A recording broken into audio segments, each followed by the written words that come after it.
Saudari-saudaraku yang terkasih, selamat pagi semuanya. Saudari-saudaraku, dari segala jenis penyakit, kusta adalah satu-satunya penyakit yang dikaitkan dengan dosa di dalam hukum Musa. Bukan berarti bahwa menderita kusta itu berdosa, bukan pula berarti kusta adalah akibat dari dosa. Namun penyakit ini rupanya dipandang sebagai simbol dosa. Seandainya dosa dapat dilihat, maka dosa itu akan tampak seperti penyakit kusta. Hukum Musa menempatkan juga para imam yang bertanggung jawab untuk memeriksa seseorang dan menyatakan mereka najis, atau jika mereka kemudian sembuh, menyatakan orang kusta itu atau penderita kusta itu tahir atau sembuh. Pemisahan dari komunitas adalah tindakan yang sulit, tetapi rupanya juga diperlukan karena keterbatasan pengetahuan medis pada saat itu untuk melindungi masyarakat. Mungkin ada banyak di antara kita selama masa COVID merasakan bagaimana tidak nyamannya, bagaimana tidak enaknya, tidak senangnya ya mengalami mengisolasi diri. Ya, dengan keluarga sendiri kita tidak bisa berkomunikasi, ya kita mungkin hanya di kamar sendirian, ya ada orang yang sudah kena COVID, lalu tetangganya atau mungkin RT RW ya memberikan perhatian sedemikian rupa, lalu hanya menggantungkan makanan di pagar. Dan itu mungkin dirasakan, aduh kok sebegininya saya begitu. Ada situasi yang sangat tidak nyaman, ada pengalaman mungkin sungguh diasingkan, dijauhkan, ya jangan sampai orang mengalami penderitaan yang sama. Sebenarnya isolasi itu tujuannya demikian. Saudari-saudaraku yang terkasih, dalam Injil Markus kita membaca kisah tentang seorang penderita kusta yang berlutut di depan Yesus dan memohon, kalau engkau mau, engkau dapat menyembuhkan aku, mentahirkan aku. Inilah contoh pertama dalam Injil tentang permohonan akan kesembuhan yang dengan kesederhanaannya begitu menyentuh dan mendalam. Mendengar permohonan itu, Yesus pun tergerak oleh belas kasihan. Biasanya orang akan bersimpati terhadap orang yang sakit dan mengalami masalah, tetapi tidak kepada penderita kusta.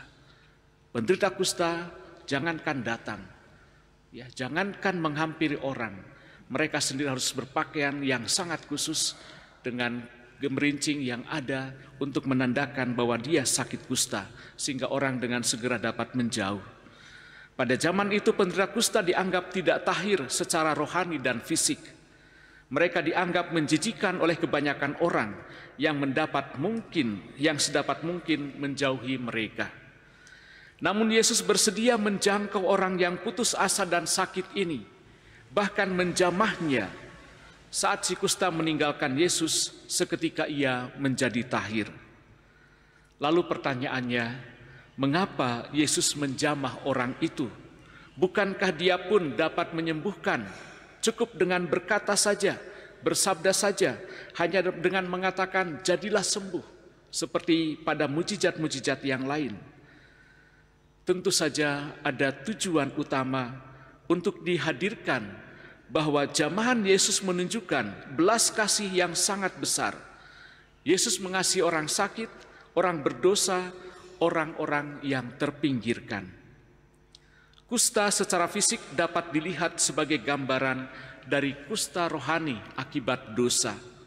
Sama seperti kusta yang menyebabkan keterpisahan dari komunitas dan Allah, dosa juga menjadi pemisahan antara kita dengan Allah dan antara kita dengan sesama. Orang kusta yang dikisahkan dalam Injil bukan hanya meminta untuk disembuhkan, ia justru meminta untuk ditahirkan, dibersihkan, dan mendapatkan status baru sebagai orang yang bersih. Hal ini menunjukkan bahwa ia ingin diterima kembali ke dalam masyarakat sehingga ia dapat menyembah Tuhan bersama orang-orang di sekitarnya. Yesus menjamah orang kusta itu dan ia tidak menjadi najis. Yesus memiliki kuasa untuk menyembuhkan dan mentahirkan bukan hanya penyakit fisik, tetapi juga kenajisan rohani dari dosa. Melalui Yesus, penghalang antara Allah dan manusia diruntuhkan dan persekutuan dipulihkan. Dalam suratnya kepada jemaat di Korintus, Paulus dengan berani meminta mereka untuk meniru dia sebagaimana dia meniru Kristus. Ia berbicara secara khusus tentang tidak menyakiti hati orang lain, tentang menyenangkan hati orang lain, dan tentang bekerja untuk membawa orang lain kepada keselamatan. Orang percaya seperti Paulus dipanggil untuk mengikuti teladan Kristus dan menjadi seorang yang seperti Kristus. Serupa dengan Kristus ialah pertama-tama dan terpenting kasih kepada Allah dan kasih kepada sesama. Kasih orang percaya kepada Allah mendorong dan mengarahkan kasihnya kepada orang lain, sebagaimana kasih Kristus kepada Allah selalu menjadi yang utama, sedangkan kasihnya kepada orang lain didasarkan kasihnya kepada Bapa. Rasul Paulus mengatakan, "Jadilah pengikutku sama seperti aku juga menjadi pengikut Kristus." Karena ia menempatkan dirinya sebagai teladan. Ia pernah menulis juga kepada jemaat di Filipi, "Dan apa yang telah kamu pelajari dan apa yang telah kamu terima dan apa yang telah kamu dengar dan apa yang telah kamu lihat padaku, lakukanlah itu. Maka Allah sumber damai sejahtera akan menyertai kamu." Saudari-saudaraku yang terkasih, apakah ada orang yang saya sakiti dengan kata-kata atau tindakan saya pribadi? Mungkin inilah pertanyaan-pertanyaan yang hari ini dapat kita sampaikan kepada hati kita sendiri, ke dalam diri kita sendiri, sebagai sebuah refleksi yang dapat menuntun kita menjadi pribadi penyembuh. Apakah ada orang yang saya buat malu dengan hidup saya? Apakah saya sedang berusaha membawa orang lain untuk mengalami keselamatan di dalam Kristus? Bagaimana saya dapat memisahkan diri saya dari dosa yang saya lakukan?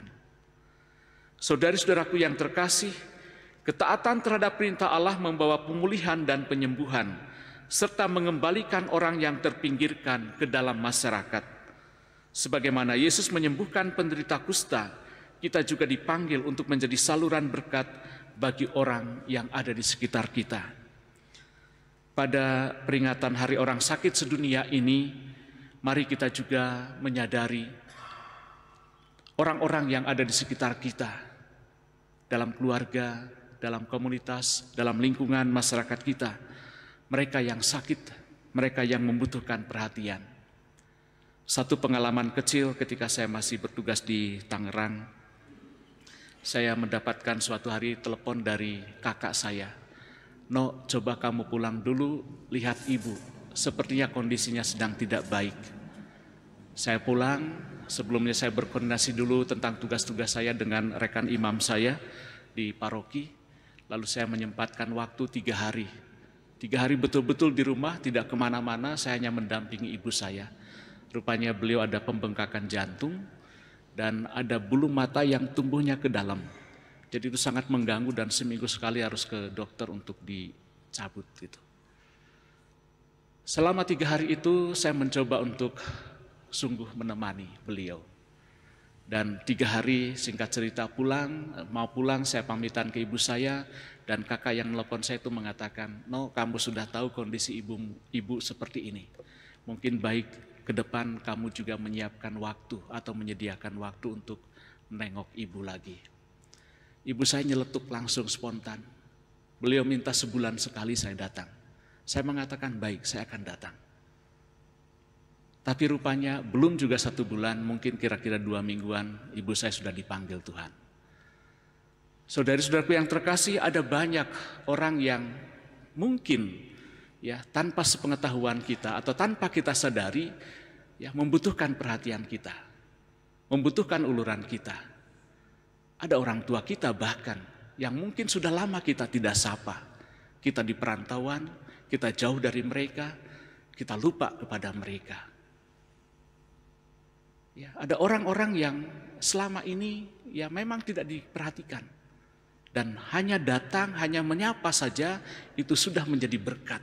Itu sudah menjadi suatu penghiburan.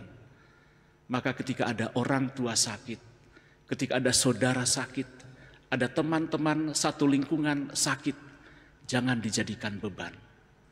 Jadikan itu sebagai suatu kesempatan untuk menyapa dia, untuk menghadirkan kasih, untuk menghadirkan penyembuhan dan penghiburan bagi mereka. Semoga kita sungguh menjadi pribadi penyembuh, pribadi yang selalu membawa damai dan sukacita kepada setiap orang, khususnya mereka yang sakit, mereka yang terpinggirkan. Tuhan memberkati.